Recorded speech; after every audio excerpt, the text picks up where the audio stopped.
मोक्षमार्गस्य तारं भेतारं कर्मभूभृतां दातारं विश्वतत्त्वानां वन्दे तद्गुणलब्धये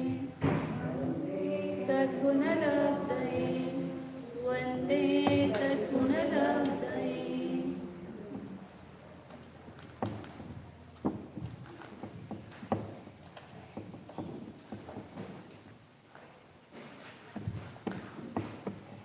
जय बोलो आचार्य चरित्र चक्रवर्ती आचार्य शांति सागर जी महाराज की जय बोलो गुरुदेव समंतभद्र मुनि महाराज की जय बोलो आचार्य प्रोरेक्षा सुंदर सागर जी महाराज की जय बोलो मोहम्मद दीक्षा गुरु वात्सल्य सिंधु आचार्य श्वेत सागर जी महाराज की जय बोलो परम पूज्य श्वेत सागर जी महाराज की जय बोलो परम पूज्य आदिका अजितमती माता जी की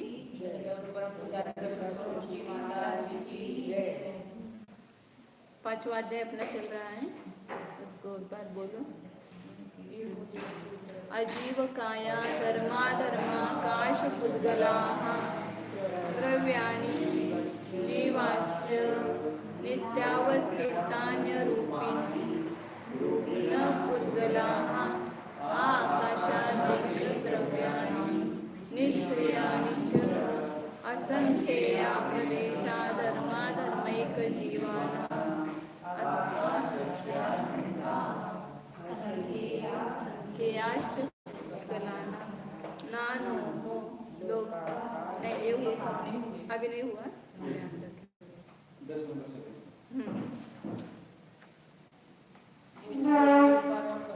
10 नंबर नहीं बताया ना अभी 9 हो गए।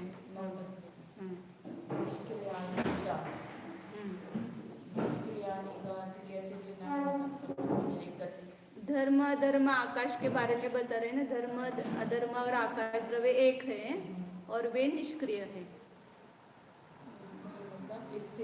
हाँ मतलब गमन नहीं करते, एक देश से दूसरे क्षेत्र पर गमन नहीं करते हैं।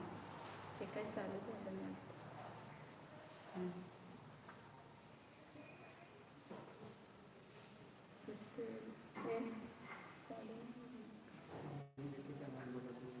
त्या आवाजामध्ये मला बोलायला त्रास होतो त्या आवाज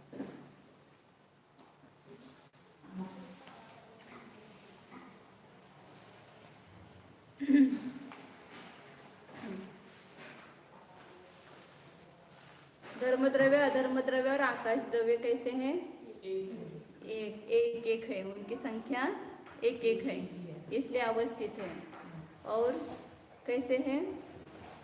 निष्क्रिय है, उसकी विशेषता बता रहे हैं ना। अजीव काय जो है नित्य है, अवस्थित है, आरूपी है बताया था। उसमें से पुद्गल द्रव्य केवल पुद्गल द्रव्य और धर्म आकाश द्रव्य रूपी का अर्थ क्या है? रूपी किसको कहेंगे? होते हैं चारों, उसको रूपी कहते हैं। अब उसके बहुप्रदेशी हैं। अजीव काय है तो कितने प्रदेश हैं? हाँ काय किसको कहते हैं? बहुप्रदेशी द्रव्य को काय कहते हैं। तो बहुप्रदेश है तो किस द्रव्य के कितने प्रदेश है बतलाने के लिए आगे के सूत्र बता रहे थे। हाँ धर्म द्रव्य के कितने प्रदेश हैं? अधर्म द्रव्य के और किसके हैं? एक जीव द्रव्य के असंख्यात प्रदेश है। हाँ और आकाश द्रव्य के कितने प्रदेश हैं? अनंत प्रदेश है। तो असंख्यात में कौन सा असंख्यात लेना कहा था? असंख्याता संख्यात। हाँ इतने प्रदेश जीव के हैं और आकाश द्रव्य के अनंत प्रदेश है। अब पुद्गल द्रव्य के कितने प्रदेश हैं तो बता रहे हैं आगे। संख्या और उसके प्रदेश अलग अलग ध्यान रखना। उनकी संख्या मतलब वो कुल कितने हैं। धर्म द्रव्य एक ही है, अधर्म द्रव्य एक है, लेकिन उनके प्रदेश कितने हैं? असंख्यात है। जीव द्रव्य कितने हैं? जीव द्रव्य अनंत है, लेकिन एक जीव के प्रदेश कितने हैं? असंख्यात है।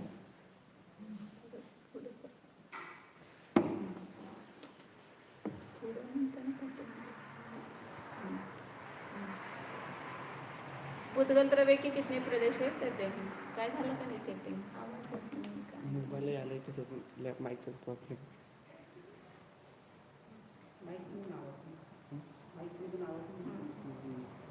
संख्येया संख्येयाश्च पुद्गलानां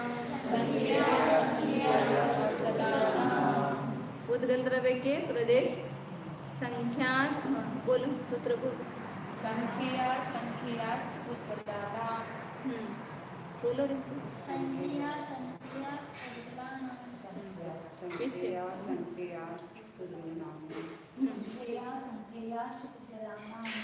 संख्या संख्याश्च पुद्गलानां संख्यात असंख्यात और च से अनंत लेना. पुद्गल द्रव्य के प्रदेश कितने? प्रदेश किसको कहा? आकाश की जितनी से कोई पुद्गल परमाणु रोक के रखता है प्रदेश कहते. तो उस नाप से यदि गिनेंगे तो कितने, एक परमाणु के कितने प्रदेश हैं? एक परमाणु जितने आकाश को व्यापता है उसको प्रदेश कहते. तो परमाणु के प्रदेश कितने होंगे? एक ही होगा. हाँ. तो यहाँ पर दो अणु यदि मिल गए समझो तो कितने प्रदेश हो जाएंगे उनके? मतलब द्विप्रदेश हो गया, वो स्कंद बन गया. पुद्गल के द्रव्य की अपेक्षा से परमाणु ही द्रव्य है और उसका एक ही प्रदेश होता है. लेकिन जब उनका स्कंद बनता है दोनों का संयोग होकर के, तो उसके प्रदेश जितने परमाणुओं का वो स्कंद बना उसने उसके प्रदेश, यहाँ पर प्रदेश मतलब आकाश के प्रदेश नहीं, हर द्रव्य के अपने अपने प्रदेश है ना. तो वो गिनते समय द्रव्य के प्रदेश गिनते हैं, आकाश के प्रदेश नहीं गिनते हैं. जीव के प्रदेश असंख्यात, लोक प्रमाण असंख्यात है, लेकिन जीव समझो कम जगह में रहता है तो भी लोक प्रमाण असंख्यात ही प्रदेश है ना. तो आकाश के प्रदेश नहीं गिने, वो आकाश कितने प्रदेश में रहता है वो बाद में बताएंगे. उस द्रव्य के कितने प्रदेश है वो बता रहे हैं. तो पुद्गल द्रव्य में जो परमाणु है उसका एक प्रदेश है, तो दो परमाणुओं का यदि संयोग होकर के स्कंद बन गया तो उसके प्रदेश कितने होते हैं? दो. तीन परमाणुओं का स्कंद बन गया तो तीन प्रदेश, चार परमाणुओं का बन गया तो चार प्रदेश, संख्यात परमाणुओं का बना तो जितने लाखों करोड़ अब्ज संख्यात के भी बहुत भेद है. जब आप गणित पढ़ेंगे ना तो संख्यात कितना बड़ा है वो समझ में आएगा. असंख्यात तक जाने तक वो अपन जा ही नहीं सकते, इतनी बड़ी संख्यात की संख्या है. फिर उतने परमाणुओं का यदि स्कंद बन गया तो उतने उसके प्रदेश गिने जाएंगे. मतलब पुद्गल के प्रदेश परमाणुओं की संख्या पर गिनेंगे. असंख्यात परमाणुओं का यदि स्कंद बन गया तो असंख्यात प्रदेश कहे जाएंगे उसके. और अनंत परमाणुओं का स्कंद बनाए तो उसके प्रदेश पुद्गल के अनंत हो गए. तो असंख्यात के भी असंख्यात भेद हैं और अनंत के भी अनंत भेद हैं. तो जितने परमाणुओं का वह स्कंद है उतने पुद्गल के प्रदेश है. ऐसा समझना. मूल परमाणु का एक ही प्रदेश, लेकिन इसलिए उसको परमाणु को अस्थिकाय नहीं कहते, लेकिन उसकी शक्ति की अपेक्षा उसको अस्थिकाय कहते हैं. तो संख्यात, असंख्यात और च शब्द से लेना अनंत, क्योंकि पीछे आया ना आकाश से अनंत, आकाश के अनंत प्रदेश होते हैं, तो वहां से अनंत शब्द या च शब्द से ग्रहण करना है. तो परसों भी एक प्रश्न किया था ना कि एक एक जीव के प्रदेश असंख्यात और जीव कितने हैं? अनंत अनंत. फिर वो अनंत अनंत जीव लोकाकाश में कैसे आएंगे? ऐसे यहाँ पर भी प्रश्न हो सकता है कि पुद्गल द्रव्य कितने हैं? अनंत अनंत है, लेकिन वो अनंत अनंत पुद्गल द्रव्य एक प्रदेश पर भी रखने की आकाश द्रव्य की सामर्थ्य है. एक आकाश के प्रदेश में संपूर्ण पुद्गल परमाणुओं को अवकाश देने की सामर्थ्य है. इसलिए एक प्रदेश, वो अनंत अनंत परमाणुओं का स्कंद एक प्रदेश पर भी आ सकता है, लेकिन यहाँ पर प्रदेश की अपेक्षा से गिनना है, पुद्गल के जितने परमाणु है उसकी अपेक्षा से गिनना है, आकाश की अपेक्षा से नहीं. तो इसलिए परमाणुओं के प्रदेश बताए हैं. वो सूक्ष्म पुद्गलों में सूक्ष्मत्व शक्ति है, वो सूक्ष्म होकर के रह सकते हैं, और आकाश में अवगाहन शक्ति है. इसलिए आकाश के एक प्रदेश पर एक परमाणु भी रहता है, दो परमाणु भी रह सकते हैं, अनंत अनंत परमाणु भी रह सकते हैं। उसकी चर्चा भी बाद में आएगी, अवगाह बताएंगे। यहाँ पर केवल प्रदेश बता रहे हैं। तो पुद्गल द्रव्य के कितने प्रदेश हैं? संख्यात, असंख्यात और अनंत। अब परमाणु का बता रहे हैं आगे। पुद्गल के संख्यात असंख्यात है तो परमाणु के कितने प्रदेश हैं? तो उस परमाणु के प्रदेश बतलाने के लिए आगे का सूत्र कह रहे हैं, नानो हो। यहाँ पर न देवाह जैसा है ना, ऐसे यहाँ नानो हो सूत्र है। नानो का क्या अर्थ लगाएंगे?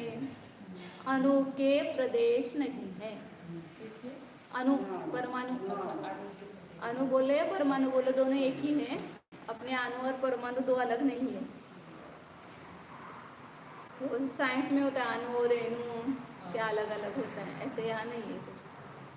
वो तो स्कंद ही बन जाते हैं। अनंत अनंत परमाणु का वो एक अवसन्नासन्न होता है, अनंत अनंत अवसन्नासन्न का 8 का एक एक त्रुट रेणु त्रस रेणु वगैरह होता है ना। तो यहाँ बता रहे कि परमाणु के प्रदेश नहीं है। तो परमाणु के प्रदेश नहीं तो परमाणु कैसे रहेगा फिर? बिना प्रदेश का द्रव्य होता है क्या? लेकिन अनेक प्रदेश नहीं है, भू प्रदेश नहीं है, इसलिए उसको नहीं ऐसा कहा। परमाणु का अपना एक ही प्रदेश रहेगा, वो एक को संख्या नहीं गिनी है। तो परमाणु के 2 या 2 से अधिक प्रदेश नहीं है, उसका निषेध किया है। तो एक भी यदि प्रदेश नहीं मानेंगे तो परमाणु का अस्तित्व ही नहीं रहेगा, क्योंकि बिना क्षेत्र का कोई द्रव्य होता नहीं है। परमाणु एक प्रदेशी है, वो एक संख्या को संख्या में नहीं गिनते हैं, इसलिए उसको नहीं है ऐसा कहा जाता है। अस्तिकाय नहीं ऐसा कहते हैं ना। का परमाणु और कालाणु जो है उसके प्रदेश बहु नहीं, ज़्यादा नहीं है, इसलिए उसको अप्रदेशी भी कहते हैं। या उसको एक प्रदेशी तो हो तो भी चलता है। अब आगे प्रश्न होता है इनके अपना अपना क्षेत्र बताए सभी का, कितना क्षेत्र है। असंख्यात प्रदेश उनका क्षेत्र है, आकाश का अनंत प्रदेश क्षेत्र है, और पुद्गल का स्कंद की अपेक्षा संख्यात असंख्यात और अनंत प्रदेश है, और परमाणु का एक प्रदेश है, मतलब अनेक प्रदेश नहीं। अब ये कहाँ पर रहते हैं द्रव्य, वो आगे 4 सूत्रों के माध्यम से उनका रहने का स्थान बता रहे हैं। कितने भाग में रहते हैं आकाश के, पूरे आकाश में रहते हैं या कितने भाग में रहते हैं, उसको बता रहे हैं।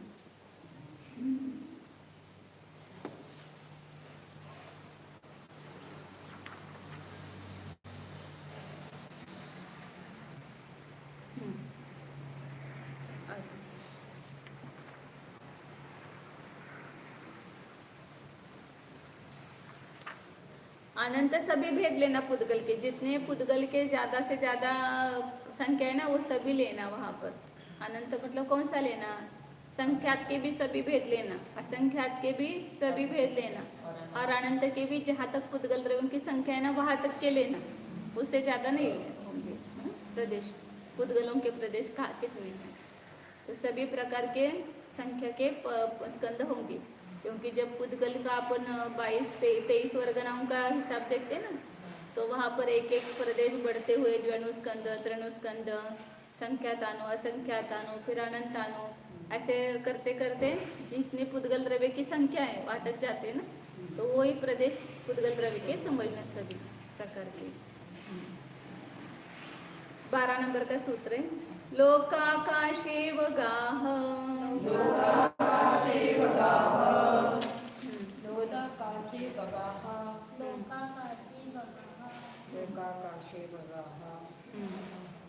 लोकाकाशे अवगाह।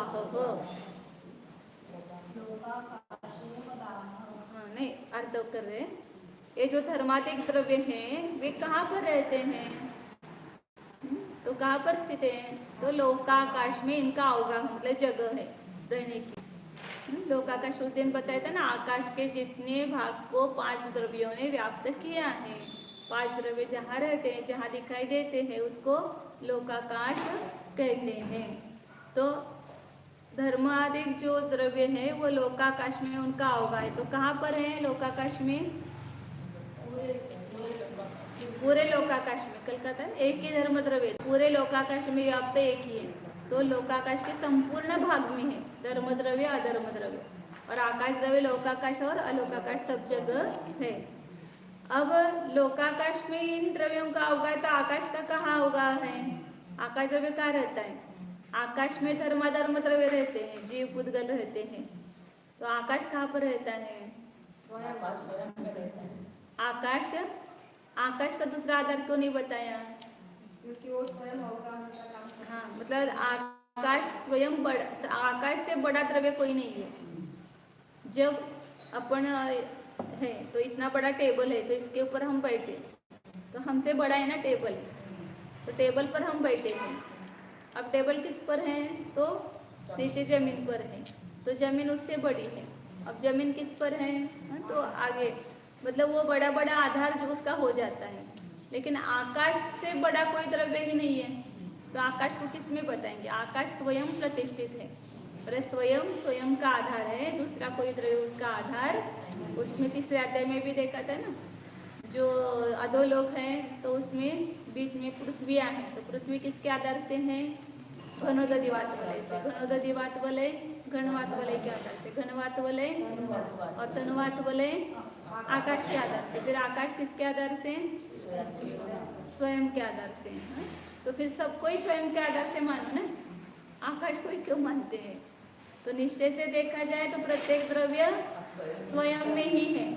ये व्यवहार नहीं की अपेक्षा से या बाह्य आधार की अपेक्षा से कहा जाता है, क्योंकि उनका वो बड़ा द्रव्य है, उसके लिए वो सपोर्ट है, इसलिए वो आधार कहा जाता है। लेकिन आकाश का कोई दूसरा सपोर्ट नहीं है, इसलिए आकाश स्वयं प्रतिष्ठित है, स्वप्रतिष्ठित है। अधिक आकाश से अधिक परिमाण वाला कोई द्रव्य नहीं है।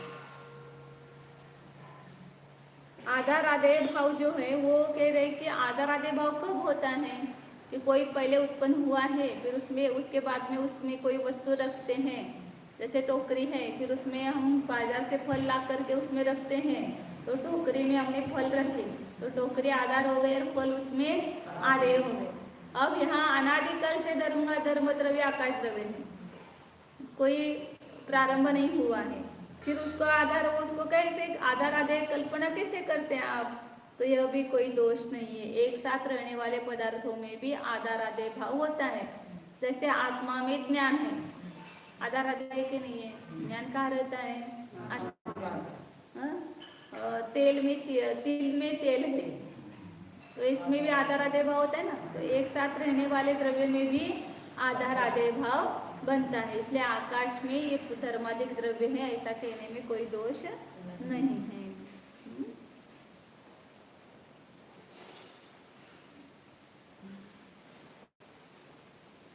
आगे चलते हैं। अब सामान्य रूप से बताया कि लोकाकाश में इन द्रव्यों का अवगाह है, धर्म अधर्म, आकाश धर्म अधर्म, जीव पुद्गल कालान्वय, सभी का कहाँ पर अवगाह है? सभी लोकाकाश में रहते हैं। लेकिन कितनी जगह को रोकते हैं, कितने आकाश लोकाकाश के कितनी जगह में रहते हैं, उस बात का ज्ञान कराने के लिए अब आगे का और सूत्र कहते हैं। धर्माधर्मयो कृष्णे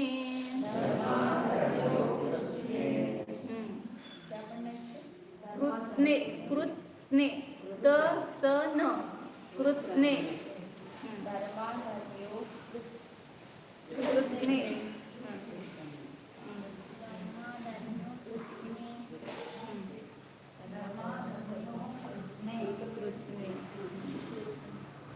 कृत्स्ने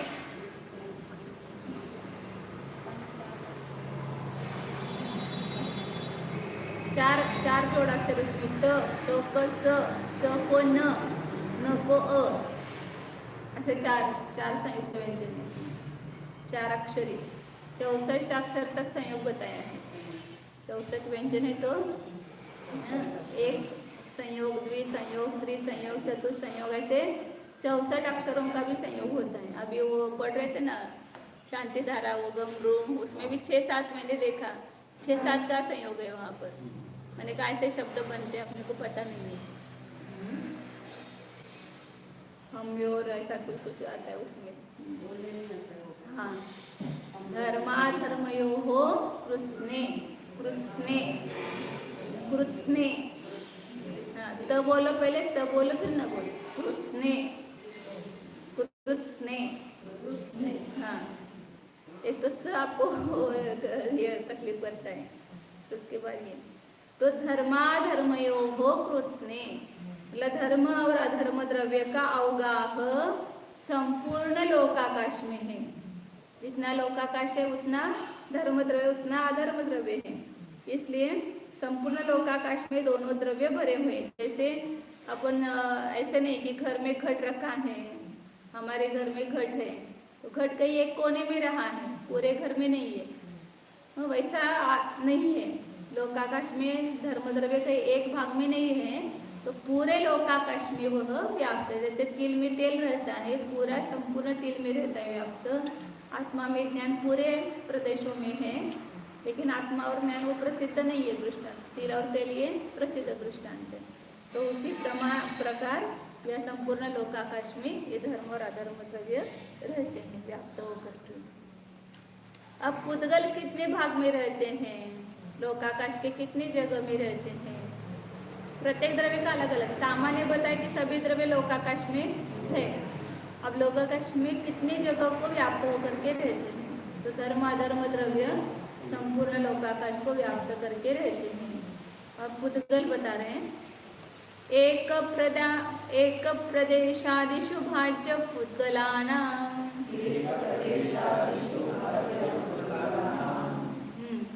बोलो। एक प्रदेशादिषु, ऐसा बोलना। एक प्रदेशादिषु भाज्या पुद्गलानां। एक प्रदेशादिषु भाज्या पुद्गलानां। एक प्रदेशादिषु भाज्या पुद्गलानां। पुद्गलानां मने पुद्गलानां। एक प्रदेशादिषु भाज्य पुद्गलानां। हाँ, इकडं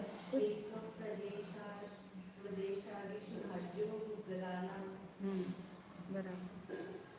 क्या बता रहे हैं कि पुद्गलों का अवगाह बता रहे हैं कि एक प्रदेश आदिशु भाज्य, पुद्गलों का अवगाह एक प्रदेश से लेकर के आदि लेकर के भजनीय है, वक्तव्य है। मतलब पुद्गल कितने भाग में रहते हैं? आकाश के एक भाग में भी रह सकते हैं। लोकाकाश के एक प्रदेश पर सर्व परमाणु आ सकते हैं, और क्रम से ऐसा करते जाना। अब एक परमाणु है, उसके कितने प्रदेश है? एक प्रदेश है, तो वो कितने भाग में रहेगा? आकाश के एक भाग में, एक प्रदेश पर ही रहेगा। एक परमाणु दो प्रदेश नहीं व्याप्त करेगा, क्योंकि परमाणु एक प्रदेशी ही है, तो दो प्रदेशों को व्याप्त नहीं करता है। ऐसा फैल नहीं सकता है दो प्रदेश तक। फिर दो परमाणु है, तो दो परमाणु कितने प्रदेश को व्याप्त करेंगे? हाँ, एक आदि लगाना सभी में। तो एक प्रदेश आदिशु लिखा है ना, एक प्रदेश आदि में भजनीय है। एक परमाणु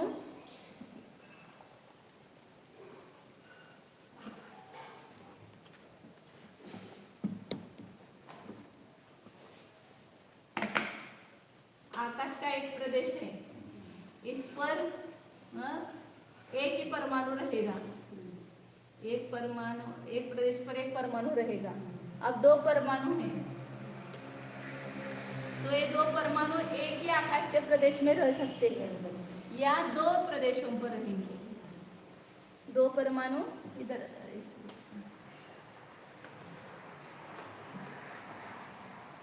एक परमाणु की तो परमानेंट प्रदेश कितने रहेंगे? एक ही प्रदेश पर रहेंगे। दो परमाणु एक अथवा एक ऑब्लिक दो, मतलब दोनों मिलकर के एक प्रदेश पर भी रह सकते हैं या अलग अलग दो प्रदेशों पर रह सकते हैं। दो छुट्टे रूप से ले लो या दोनों का मिलाकर के स्कंद हो तो भी लेना। वहाँ पर दो परमाणुओं का स्कंद एक प्रदेश पर भी रह सकता है या दो प्रदेश पर रह सकता है। तीन परमाणुओं का स्कंद कितने पर रहेगा? एक या दो या तीन, जितने परमाणुओं का है ना वहाँ तक जाओ। तीन परमाणु अलग अलग या तीनों का मिलाकर के स्कंद एक प्रदेश पर भी रह सकता है या दो प्रदेश पर भी रह सकता है या तीन, मतलब आकाश में से अवगान शक्ति है। इन तीनों परमाणुओं को एक प्रदेश अवगा दे सकता है। मुझे चार परमाणुओं के लिए कितनी जगह रहती है? 1, 2, 3 या 4। मतलब आकाश के एक प्रदेश पर भी 4 परमाणु रह सकते हैं, 2 प्रदेश पर भी रह सकते हैं, 3 प्रदेश पर भी रह सकते हैं या 4 प्रदेश पर भी रह सकते हैं। अलग अलग और स्कंद दोनों ले लो, स्कंद रूप से भी। इस प्रकार आगे सभी जितना भी परमाणु का स्कंद है तो 1 से लेकर के 10 तक जितने परमाणुओं का स्कंद उससे ज्यादा नहीं जाना प्रदेश। क्या समझ में आया? आप जितने भी परमाणु हैं वह एक प्रदेश पे भी रह सकते हैं और यदि 2 हैं तो एक पे भी रह सकते हैं। 10 प्रदेश का परमाणु स्कंद है तो वह 1 से लेकर के 10 तक कितने भी प्रदेशों पर रह सकता है। फिर असंख्यात परमाणुओं का स्कंद है, वो कितने पर रहेगा? एक पर भी रह सकता है और असंख्यात रह सकते हैं। 1 से लेकर के असंख्यात तक जाओ, इतने प्रदेश को वो व्याप्त कर सकता है। और अनंत परमाणुओं का प्रदेश ये है, वो कितने प्रदेशों को व्याप्त करेगा? वो भी ऐसे एक पे भी अनंत रह सकते हैं और अनंत आकाश के अनंत प्रदेश है क्या? नहीं लोकाकाश कितना है? असंख्यात प्रदेश ही है ना, मुझे पता था, उसको भी ले जाएंगे अनंत प्रदेश तक। ऐसे संख्यात असंख्यात परमाणु का स्कंद इतना फैल करके रहता ही नहीं है, वो आकाश के छोटी जगह में रहता है। लेकिन आकाश की छोटी जगह भी जो है, ऐसे एक अपन निकालते ना, इसमें भी असंख्यात प्रदेश है। ये भी कितने असंख्यात प्रदेश है, तो इस असंख्यात प्रदेश में रह सकता है। तो ऐसे पूरा लोकाकाश नहीं लगे। महास्कंद जो है वो पूरे लोकाकाश को व्याप्त करके है। जो अंतिम महास्कंद है पुद्गल द्रव्य में 23 वर्गना जो बताए ना, उसमें महास्कंद है सबसे बड़ा, तो पूरे लोकाकाश में व्याप्त है वो। जितने भी पृथ्वी, विमान, सिद्धशिला, इन सबको जोड़ा हुआ है। लेकिन बाकी के स्कंद है वो पूरे लोकाकाश में नहीं है, वो कम ज़्यादा जगह घेरते। जैसे अभी अपना कार्बन शरीर है, इतने बड़े शरीर में रह रहा है क्योंकि आत्मा के प्रदेश इतने फैले हुए हैं। अपन इसमें पैदा होंगे, छोटी चींटी में या किसी में उत्पन्न हुए समझो जीव, तो जीव का भी शरीर, जीव के भी प्रदेश उतने जगह में रहे और पूरा कार्बन शरीर है वो अनंत अनंत परमाणु का स्कंद है ना, वो भी इतनी जगह में रहेगा। तेजस शरीर है वो भी इतनी जगह में रहेगा। लब्ध पर्याप्त पर्याय में गया तो घनांगुल का असंख्यातवा भाग, वह जो शरीर के अवगान है उस जीव की, उतनी ही अवगाना में अनंत अनंत कार्बन परमाणुओं का पुंज और अनंत अनंत तेजस वर्गणाओं का पुंज, उसके विस्र सोपचे, वो सब उतनी जगह में रहेंगे ना। तो इसलिए लोकाकाश भले ही असंख्यात प्रदेशी है, लेकिन उसमें अनंत अनंत पुद्गल परमाणुओं का स्कंद कैसे आ सकता है? तो उसके एक असंख्यातवें भाग में या एक प्रदेश पर भी अनंत अनंत परमाणु अलग अलग रूप से या स्कंद रूप से भी रह सकते हैं। इसलिए लोकाकाश के असंख्यात प्रदेश में अनंत अनंत परमाणु रह सकते, बैठ सकते हैं। उसके लिए कल दृष्टांत दिए थे 2-4 सब। एक दीपक के प्रकाश में 100 दीपक के प्रकाश समा जाते हैं। एक ही ग्लास दूध में, उल्टेने के दूध में 1 ग्लास राख और 1 ग्लास सुई, 3 ग्लास एक ग्लास में समा जाते हैं। संगीत के एक ध्वनि में कितनी सारी ध्वनियाँ समा जाती हैं। तो इस प्रकार आकाश में अवगान शक्ति और पुद्गल में सूक्ष्मत्व शक्ति है। उस कारण से छोटी जगह में भी, मतलब आकाश के एक प्रदेश पर भी या दो अधिक प्रदेशों पर भी अनंत अनंत परमाणु का स्कंद आ जाता है। इसलिए संपूर्ण लोकाकाश में ये पुद्गल द्रव्य समाविष्ट हो जाते हैं। तो पुद्गल द्रव्य के ये बताया अवगा कितनी जगह में है, वो बताया कि 2 परमाणु एक प्रदेश से लेकर के जितने परमाणु का स्कंद है या ज्यादा परमाणु का स्कंद है तो वो कम जगह में भी आ सकता है।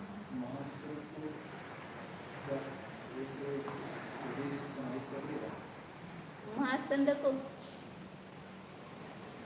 वो परमाणु रूप हो जाएंगे तो कर सकते हैं। सभी परमाणुओं का अवगाह देने की शक्ति ऐसा कहते हैं ना। हाँ हो सकता है लेकिन वो रहता नहीं, वो पूरे लोकाकाश में व्याप्त होकर के रहता है। लेकिन आकाश में वो शक्ति है प्रदेश में।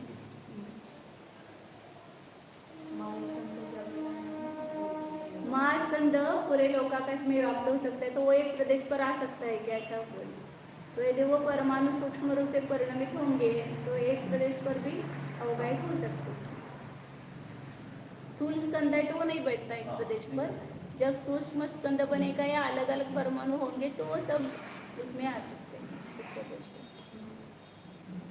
सर्वाणु गणनार्थम ऐसा द्रव्य संग्रह की गाथा में है तो इसका अर्थ ये हाँ जितने अणु है तो सब ले लेना। हाँ सब ले लेना, उसको एक प्रदेश जगह देने में सामर्थ्य। लेकिन वो एक परमाणु रूप से रहना चाहिए, एकदम सूक्ष्म स्कंद रूप से परिणमित होने चाहिए। उसका परिणाम वो उस प्रकार होके आए तो वो दे सकता है। दे सकता है। स्थूल स्कंद बनेगा तो नहीं दे सकता। इसलिए बोलते हैं कि मतलब छोटे अभी मैंने बताया कि एक लब्ध पर्याप्त के शरीर में कितने जीव हैं। एक सूक्ष्म लब्ध पर्याप्त वनस्पति का एक है, साधारण वनस्पति का एक, तो एक शरीर में कितने जीव होते हैं? अनंतानंत। जितने एक निगोज शरीर में जीव है उतने भी सिद्ध नहीं हुए हैं। तो एक निगोज शरीर में सिद्ध राशि से भी अनंत गुणी जीव है और एक एक जीव के कर्मान शरीर, तेजस शरीर, औदारिक शरीर तो सभी का कॉमन है, समझो साधारण वनस्पति में कॉमन है। तो उसके और उसके प्रत्येक विश्वसोपचे एक एक परमाणु के एक प्रदेश आत्मा का, उस पर अनंत कर्म परमाणु और एक कर्म परमाणु उसके ऊपर विश्वसोपचे कितना जीव राशि से अनंत गुना, इतना उसके ऊपर विश्वसोपचे है। तो सब इतना पूरा वो आकाश के इतने से छोटे से भाग में जो अपने को महास्कंद अनुरूप परिणमित होने की शक्ति है उसमें। महास्कंद तो जब स्कंद होगा तब नहीं बनेगा वो। यदि वो बिखर करके मतलब पर महास्कंद रूप से रहेगा तो नहीं होगा, लेकिन अन्य स्कंद रूप से वो सब परमाणु यदि हो जाए वो नहीं होते, लेकिन ऐसा संभावना जिसको बोलते संभावना सत्य, जब सब परमाणुओं को जगह देने की जो सामर्थ्य संभावना सत्य है। ऐसे कभी होता नहीं कि सब परमाणु उस प्रदेश में आ जाते हैं, लेकिन संभावना है कि उसमें वो दे सकता है जगह, ऐसे उसमें वेदांत में ऐसा मानते हैं। हाँ क्रम संकोच क्रम विकास। हाँ जो सृष्टि है हाँ वो सबसे पहले अनुरूप में होती है, फिर वो बढ़ते क्रम बढ़ते संकोच हो जाता है। हाँ। उसी में से ये सब निकलता है। कल्पांत में वो अनुरूप हो जाती है, फिर उसी में से वो सारा निकलता है सारी चीज। आगे जीवों का बताने के कारण असंख्य भागादिषु जीवाणाम असंख्य भागादिषु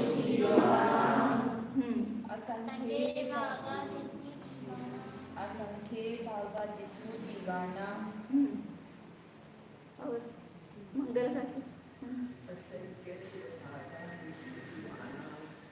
भैया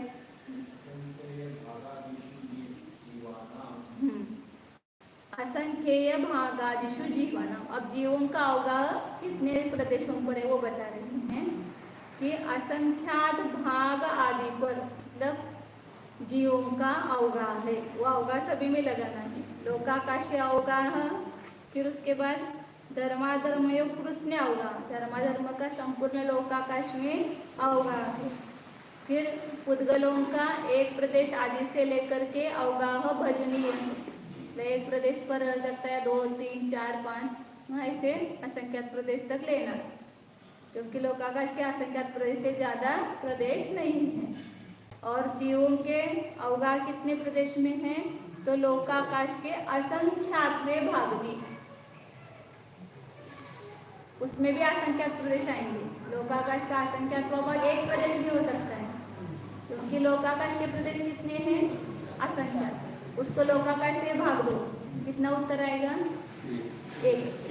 लोकाकाश का एक प्रदेश भी असंख्यातवां भाग होता है, 2 प्रदेश भी असंख्यातवां भाग होता है, 3 प्रदेश भी असंख्यातवां भाग होता है, संख्यात प्रदेश भी असंख्यातवां भाग होता है। लेकिन यहाँ पर असंख्यातवें भाग, असंख्यात प्रदेश लेना, जैसे गणांगुल है या गणांगुल का असंख्यातवां भी भाग है, तो वो लोकाकाश का असंख्यातवां भाग है। इसलिए एक निगुत सबसे छोटा जो निगुत का जीव होता है, हाँ, जो उसकी जन्म के 2 समय के बाद 3 समय के बाद उसका परिणाम, सबसे सूक्ष्म अवगाना, छोटे अवगाना, तो वो भी असंख्यात प्रदेश है, वो भी घटता है। हाँ, वो भी है लोकाकाश के असंख्यात थे। वो जो गणांगुल का असंख्यातवां भाग है, जितने स्थान को व्यापता है, उसको एक प्रदेश कहते हैं। ऐसे प्रदेश के नाम से वो देखेंगे कि जो निगोदलब्ध पर्याप्तक जीव ने जितनी जगहों को व्याप्त किया है, वो भी लोकाकाश के असंख्यात प्रदेश है। तो इसलिए यहाँ असंख्यात में हाँ, मतलब जीव एक प्रदेश पर नहीं रह सकता है, 2 प्रदेश पर नहीं रह सकता है, असंख्यात प्रदेश पर नहीं रह सकता है। लोकाकाश का असंख्यात भाग ऐसे असंख्यात प्रदेश पर ही रह सकता है। तो जीव को कम से कम असंख्यात प्रदेश लगेंगे, लेकिन वो असंख्यात कितना? लोकाकाश भी असंख्यात है, और एक जीव जितने अवगाना करते हैं, सबसे छोटे अवगाना, वो भी असंख्यात प्रदेश है, लेकिन वो असंख्यात प्रदेश कम है, वो लोकाकाश का असंख्यातवां भाग है। इस लोकाकाश के असंख्यातवें भाग प्रमाण ऐसे असंख्यात प्रदेशों पर जीव का अवगाह है। तो जीव कितना भी सूक्ष्म हो, असंख्यात प्रदेश को व्याप्त करेगा ही, संख्यात प्रदेशों पर वो नहीं रह सकता है जीव। जीव में भी तो सूक्ष्म शक्ति है। हाँ, कितनी भी सूक्ष्म शक्ति हुई तो भी वो 1-2 प्रदेश पर नहीं आ सकता।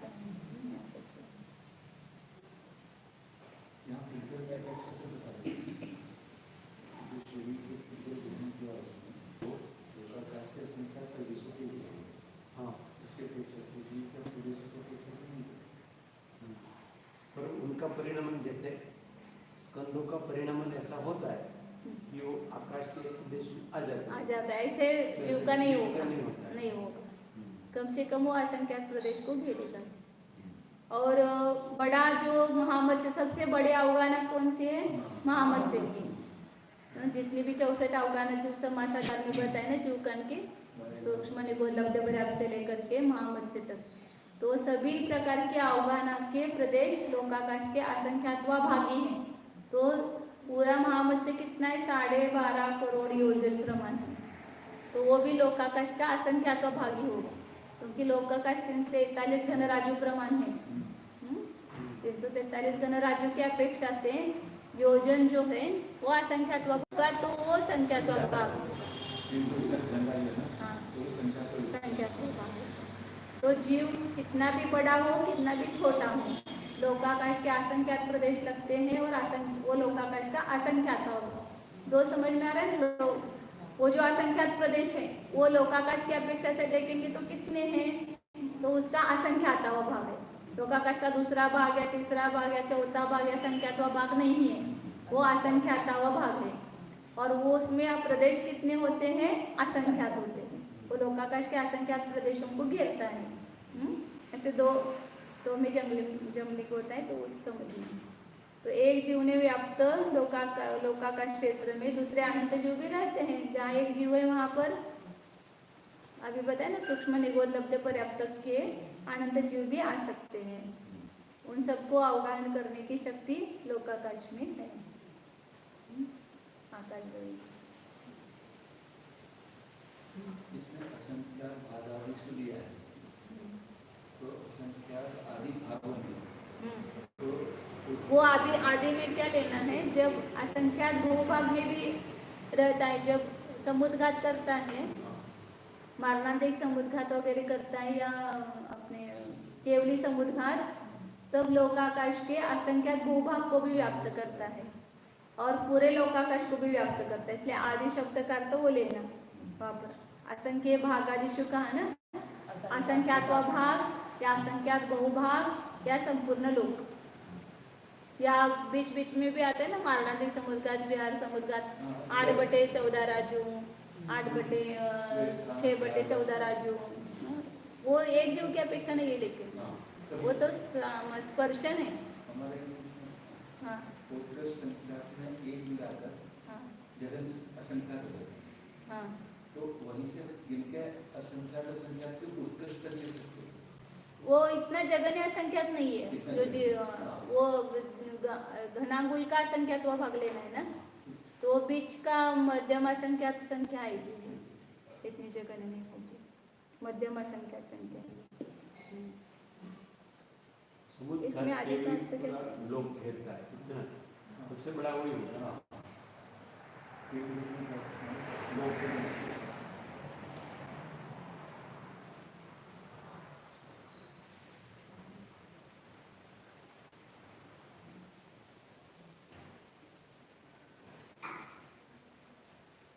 एक असंख्यात्वा भाग, 2 असंख्यात्वा भाग आदि से ले आए, 3 असंख्यात्वे भाग, 4 असंख्यात्वे भाग या लोक पर्यंत जीवों का अभाव होता है।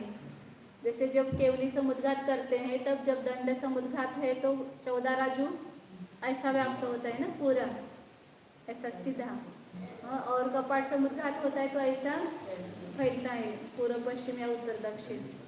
और फिर जब प्रतर समुद्रघात करता है तो लोक के बहुभाग को व्याप्त करता है, केवल वात वलय को छोड़ करके पूरा एक जीव उतने प्रदेशों को व्याप्त करता है।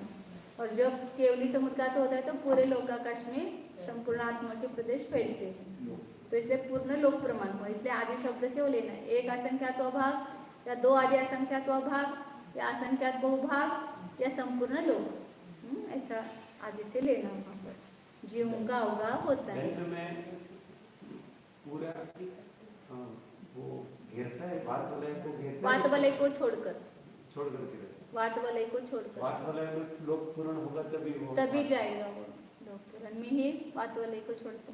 दंड में भी वात वलय को नहीं व्याप्त करता है, कपाट में भी नहीं करेगा और प्रतर में भी नहीं करेगा, लोक पूर्ण में वात वलय में से बीच के वात वलय में जाएगा, लेकिन बाहर के जो लोकाकाश को बाहर से जो घेरे हुए ना उसमें नहीं होगा। बीच में भी वात वलय है ना, जैसे सात पृथ्वियों के बीच में वहां तो जाएंगे आत्मा के प्रदेश। तो इस प्रकार ये अवगाहना बताए, मतलब कितनी जगह को घेरते, कितने उनके प्रदेश, कितने प्रत्येक द्रव्य के, 3 याद रखना, प्रत्येक द्रव्य के संख्या कितनी है, फिर प्रत्येक द्रव्य के प्रदेश कितने हैं, ऐसे चार्ट बनाना उसका, और लोकाकाश की कितनी जगह को वे घेरते हैं, अवगाह कितना है, ऐसे 3 बातें बताएंगे। अब आगे और बताते हैं, कर देते हैं आगे, फिर उसके लक्षण बताएंगे सब द्रव्यों के।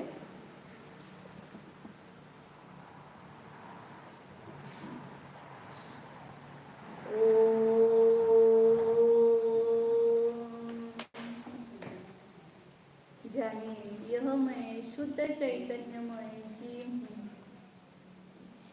अपने को जानिए। मैं कौन हूँ इसका निश्चय कीजिए। मैं शरीर नहीं हूँ, मैं मनुष्य नहीं हूँ, मैं स्त्री नहीं हूँ, मैं पुरुष नहीं हूँ, मैं कोई पंडित नहीं हूँ, मैं कोई वक्ता नहीं हूँ, मैं श्रोता नहीं हूँ, मैं सभी पर्यायों में व्यापक एक जीव द्रव्य हूँ। जानिए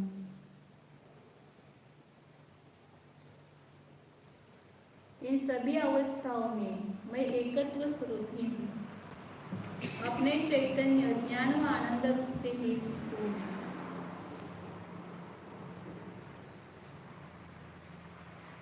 मैं शांत हूँ, परम शांत स्वरूप, अपने प्रदेशों में ही स्थित हूँ, लोकाकाश के प्रदेश में नहीं हूँ या अन्य किसी आधार से नहीं हूँ, स्व प्रतिष्ठित हूँ। मुझे अन्य किसी आधार की आवश्यकता नहीं है। मैं स्वयं के द्वारा स्वयं में ही स्थित हूँ। देखिए अपने को, प्रत्येक वस्तु अपनी अपनी जगह है। कहीं भी वस्तु ने अपनी जगह नहीं छोड़ी है। प्रत्येक वस्तु को अपने अपने स्थान में ही देखो।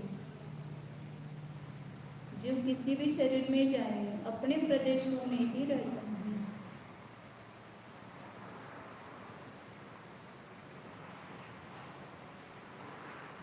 एक द्रव्य दूसरे द्रव्य को जगह दे नहीं सकता है।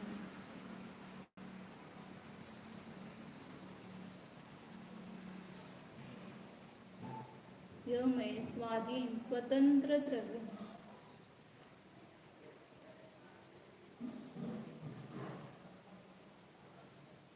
चैतन्य स्वरूपो ज्ञानानंद स्वरूपो एकत्व विभक्त स्वरूपो निर्मम स्वरूपो शुद्धो एको